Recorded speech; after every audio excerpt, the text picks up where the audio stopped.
আলাইকুম, আশা করি ভালো আছেন। আজকে আমি একটা আনকমন টপিক নিয়ে কথা বলবো, সেটা হচ্ছে থাইরয়েড নিয়ে। কি অবাক হচ্ছেন?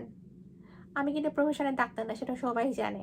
আমি কিন্তু পেশায় আইনজীবী, বাট কিছু কিছু রোগের সিমটম বোঝার জন্য বা ডাক্তার কি পরামর্শ দিতে পারে, লাইফস্টাইল কি হতে পারে, কোন ওষুধটা কতটুকু খেতে হতে পারে, কি কি হতে পারে, সেটা শেয়ার করার জন্য আসলে ডাক্তার হওয়া লাগে না।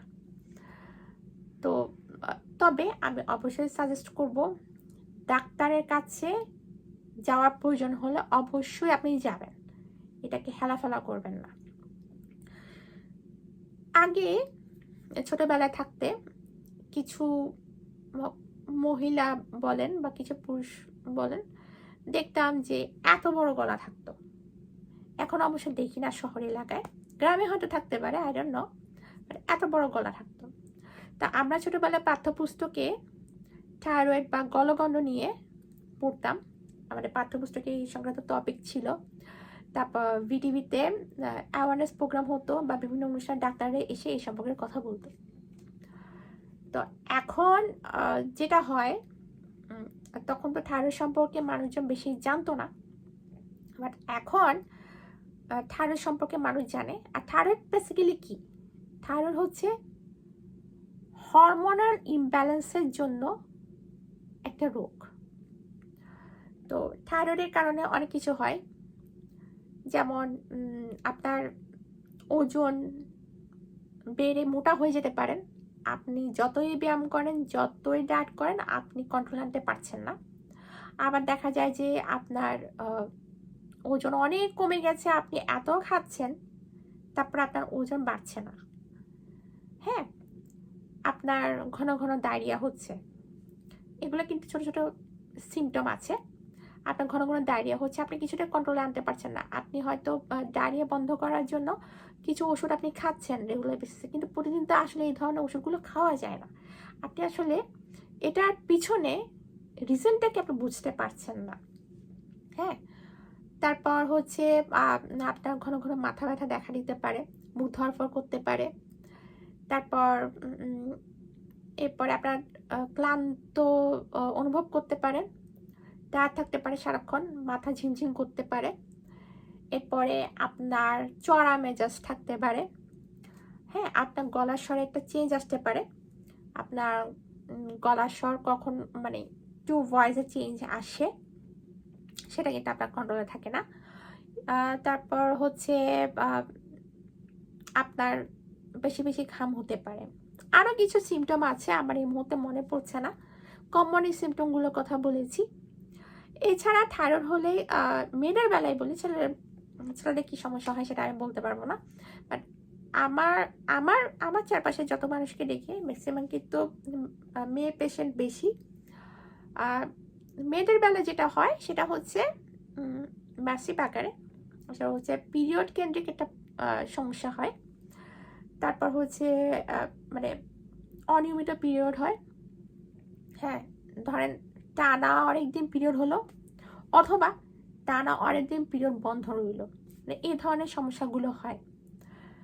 তারপর হচ্ছে বাচ্চা নেওয়ার ক্ষেত্রে সমস্যা হতে পারে। তো সেক্ষেত্রে আপনাকে অবশ্যই একজন থাইরয়েড স্পেশালিস্টের কাছে যেতে হবে। আমাদের বাংলাদেশে এখন অনেক থাইরয়েড স্পেশালিস্ট আছেন, অনেক ভালো ভালো। অনেকে অবশ্যই এটার জন্য ইন্ডিয়াও যায়, বাট বাংলাদেশে এখন অনেক থাইরয়েড স্পেশালিস্ট আছে, যেটা আগে কল্পনা করা যেত না। প্রথমেই আপনি থাইরয়েড স্পেশালিস্টের কাছে যাবেন। তো আপনি যখন একজন থাইরয়েড স্পেশালিস্ট ডাক্তারের কাছে যাবেন, ওনারা সাধারণত কি করে থাকে, তো ওরা যদি ডায়াগনোসিস করে পায় যে আপনার থাইরয়েড আছে, থাইরয়েড সাধারণত দু ধরনের হয়, একটা হচ্ছে হাইপারথাইরয়েডিজম আর একটা হচ্ছে হাইপোথাইরয়েডিজম। তো ডাক্তার যদি পায় যে আপনার থাইরয়েড আছে, তো ধরেন এক ধরনের পেশেন্ট আছে যারা অনেকদিন ধরে সিমটমগুলোকে নেগলেক্ট করেছে বছরের পর বছর, হ্যাঁ, আপনি বুঝতে পারেন নাই। তো সে ধরনের পেশেন্টের আস্তে আস্তে হলো কি, গলা নিচের দিকে একটু ফুলে গেছে। তো ওই ধরনের পেশেন্টদেরকে অনেক সময় ইঞ্জেকশন দিয়ে পানি ফেলে দেয় কিছুদিন পর পর। এটা হতে পারে। তারপর হচ্ছে কমপক্ষে 3 মাস পরে আপনাকে টেস্ট দিতে পারে। টেস্টগুলো কি কি? TSH, T3, T4 এর রিলেটেড, হরমোনাল রিলেটেড কিছু টেস্ট আপনাকে দিতে হতে পারে। তো এগুলো কেন দেয়? কয়দিন পর পর টেস্ট কেন দেয়? টেস্ট এই কারণেই দেয় যে আপনার হরমোনাল ব্যালেন্সটা কতটুকু আছে, মানে ইমব্যালেন্সের পরিমাণটা কতটুকু আছে।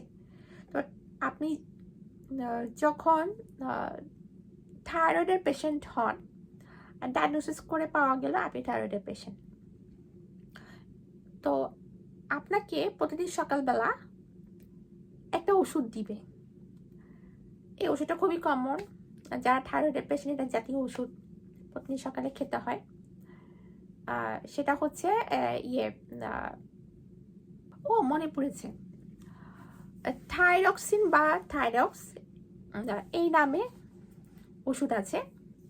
তো সকালবেলা খেতে হয়, সকালটা শুরু হয় কিন্তু এই ওষুধ দিয়ে অনেকে যারা থাইরয়েড পেশেন্ট আছে। তো এই ওষুধটার ডোজ আপনি কতটুকু খাবেন? আপনি কি একটা খাবেন, না একটার অর্ধেক খাবেন, নাকি 1.5টা খাবেন? তো এই ধরনের ডোজগুলো নির্ধারণ করে হচ্ছে এই hormonal related TSH, T3, T4 এর রিপোর্টগুলো। এই রিপোর্টের উপর ভিত্তি করেই হরমোনের অবস্থা কেমন যাচাই করে কিন্তু ডাক্তার আপনাকে ডোজ ঠিক করে দেবে। তো অনেকে থাইরয়েড হলে আমি মনে করি যে থাইরয়েডটা অ্যাকচুয়ালি ডায়াবেটিসের মতো। ডায়াবেটিস হলে যেমন ইনসুলিন রেগুলার দিতে হয়, রেগুলার ওষুধের উপর ভর করে বা ইনসুলিনের উপর ভর করে সারা জীবন চালিয়ে যেতে হয়। থাইরয়েডটা কিন্তু এমন, এটা কখনোই কিন্তু ভালো হয় না। আবারও বলছি, থাইরয়েডে একবার আক্রান্ত হলে আপনার মধ্যে যদি ডায়াগনোসিস করে থাইরয়েড পাওয়া যায়, সেটা কখনো ভালো হয় না। তবে হ্যাঁ, থাইরয়েড কিন্তু কন্ট্রোলে রাখা যায়। তো ধরেন আপনি বেশ অনেক দিন ডাক্তারের পরামর্শ অনুযায়ী ওষুধ মেনটেন করলেন, ঠিকমতো পরীক্ষা করালেন। হ্যাঁ, আপনার ডাক্তার কিছু খাবার মানে বেছে দেয়, যেমন ফুলকপি, বাঁধাকপি, মূলা, শালগম, মোট কথা মাটির নিচে যে খাবারগুলো আছে, কাঁচা পেঁয়াজ, হ্যাঁ, হোমিওপ্যাথিক ওষুধ। তারপর অনেকে আবার পাঙ্গাস মাছটা সাজেস্ট করে, এটা আসলে ডাক্তারের উপর ডিপেন্ড করে। এসব কিন্তু খেতে মানা করে। তারপর এছাড়া চিনিটা একটু কম খেতে বলে, চিনি, তারপর কফি, এগুলো একটু কম খেতে বলে। এটা আসলে ডাক্তারের উপর ডিপেন্ড করে, কোন মানে এক এক ডাক্তার এক এক রকমের অ্যাডভাইস। তারপর ব্যায়াম রেগুলার করতে বলে, পরিশ্রম করতে বলে। তো এগুলো যদি মেনটেন করে চলে, অনেকে কিন্তু থাইরয়েড মোটামুটি কন্ট্রোলে আসে। এক পর্যায়ে এমন হয় যে আপনি থাইরয়েড হওয়ার আগে যে অবস্থায় ছিলেন সে অবস্থায় আবার ফিরে যান। তো ফিরে যাওয়ার পরে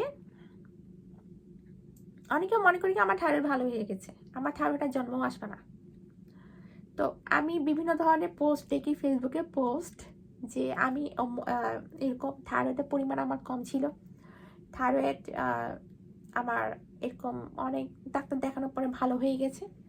সেদিন আমি এমন একজনের পোস্ট দেখছিলাম যে উনি অনেক বছর ধরে থাইরয়েডের পেশেন্ট, তিনি ডাক্তার দেখিয়েছেন, তার থাইরয়েডের পরিমাণ কম ছিল, প্রবলেমের পরিমাণ। তো ডাক্তার দেখানোর পরে উনি ওষুধ, লাইফস্টাইল ঠিকমতো মেনটেন করেছেন, খাবার দাবার সব কিছু মেনটেন করার পরে এখন ওনার এই সমস্যাটা নাই। তো উনি ফেসবুকে সাজেশন দিয়ে বেড়াচ্ছেন, ফেসবুক পোস্টের মাধ্যমে, যে আমি ইউটিউবে ভিডিও দেখেছি ভারতে বড় বড় ডাক্তাররা ন্যাচারাল ওয়েতে থাইরয়েড কীভাবে কন্ট্রোল করা যায় সে বিষয়ে অ্যাডভাইস দেয়। আমি ডাক্তারকে বলেছি এই বিষয়ে যে ন্যাচারাল উপায়ে কীভাবে আমি থাইরয়েড কন্ট্রোলে রাখতে পারি, ডাক্তার সেগুলো বলছে না। দেখেন, ফ্রি ডাক্তার অ্যাডভাইস এক জিনিস, টাকা দিয়ে ডাক্তার মানে ভিজিট দিয়ে ডাক্তার দেখিয়ে ডাক্তার থেকে অ্যাডভাইস নেওয়া আরেক জিনিস। আপনি ইউটিউবে অনেক কিছুই দেখবেন, ন্যাচারাল উপায়ে আপনি অনেক কিছু দেখবেন, তবে সব কথা শেষ কথা হচ্ছে থাইরয়েড হলে আপনাকে ওষুধ দিয়ে মেনটেন করতে হবে এবং আপনাকে মোটামুটি রেগুলার বেসে ডাক্তার দেখাতে হতে পারে। তো একদম ডাক্তার দেখানো বন্ধ করে দিলে কিন্তু আরেক সমস্যা, যেমন আপনার থাইরয়েড ভালো হয়ে গেছে কিন্তু এটা আবার ফিরে আসতে পারে। হ্যাঁ, কখন থাইরয়েড কীভাবে ফিরে আসে বলা যায় না। আরেকটা কথা বলি, আপনি থাইরয়েডকে নেগলেক্ট করতে করতে, এটা যেহেতু হরমোনের ইমব্যালেন্সের রোগ, তো এটা কিন্তু নেগলেক্ট করতে করতে শরীরের মধ্যে কিন্তু কমপ্লেক্সিটি তৈরি করে। সেটা কি ধরনের, অনেকে কিন্তু পাতা দিচ্ছে না থাইরয়েডের রোগ, গলার রোগ বা হরমোনাল রোগ, হ্যাঁ কি আর হবে, এই যে এইসব যে সিমটমগুলোর কথা বললে এগুলো এবার আর কি হতে পারে না, এটা রং। অনেকে কাবিলতি করে ডাক্তার দেখাতে চায় না, বা থাইরয়েড ভালো হয়ে গেছে মনে করে ডাক্তার দেখানো অফ করে দেয়, একদম টোটালি বছরের পর বছর ডাক্তার দেখায় না।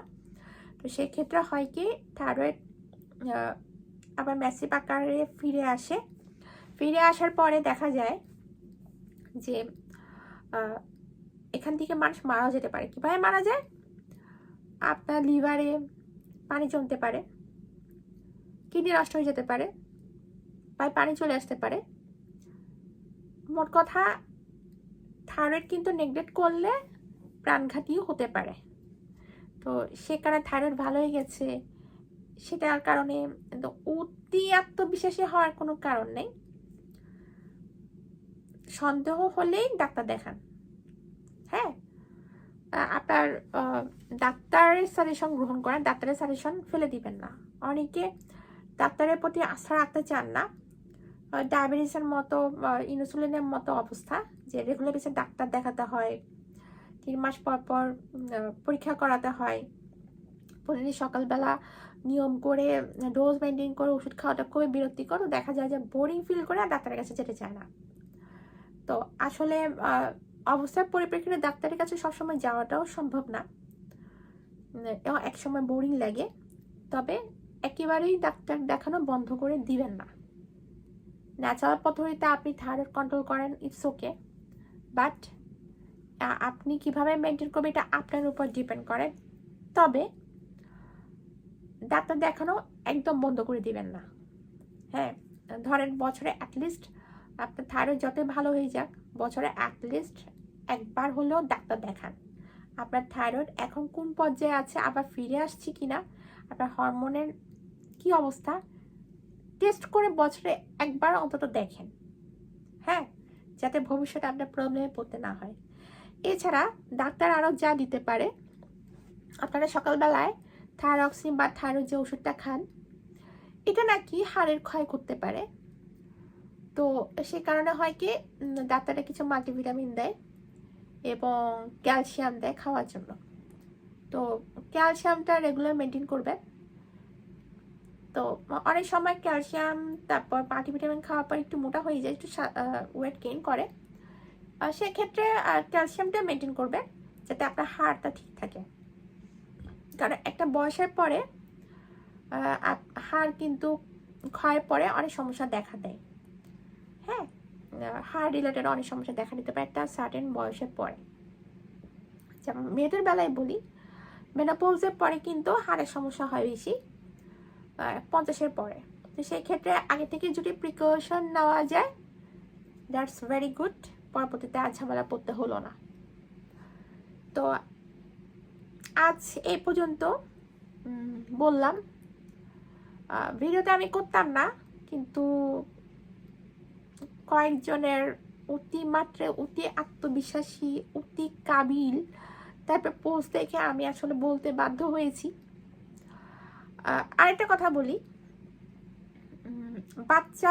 বাচ্চা নেওয়ার ক্ষেত্রে একটু কমপ্লেক্সিটি দেখালে সেটা ঠিক আছে।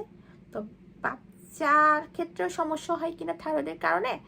হ্যাঁ, থাইরয়েডের কারণে কিন্তু বাচ্চা একটু জন্ম নিলে সেটা সমস্যা হয়, একটু অটিজমের সমস্যা দেখা দিতে পারে।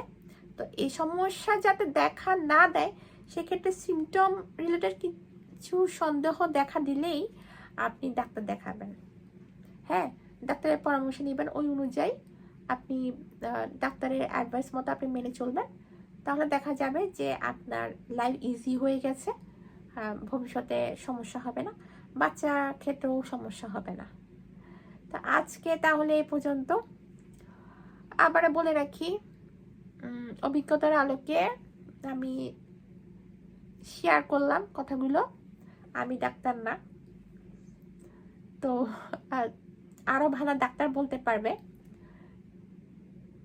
আমি জাস্ট হেল্প করার চেষ্টা করেছি মাত্র।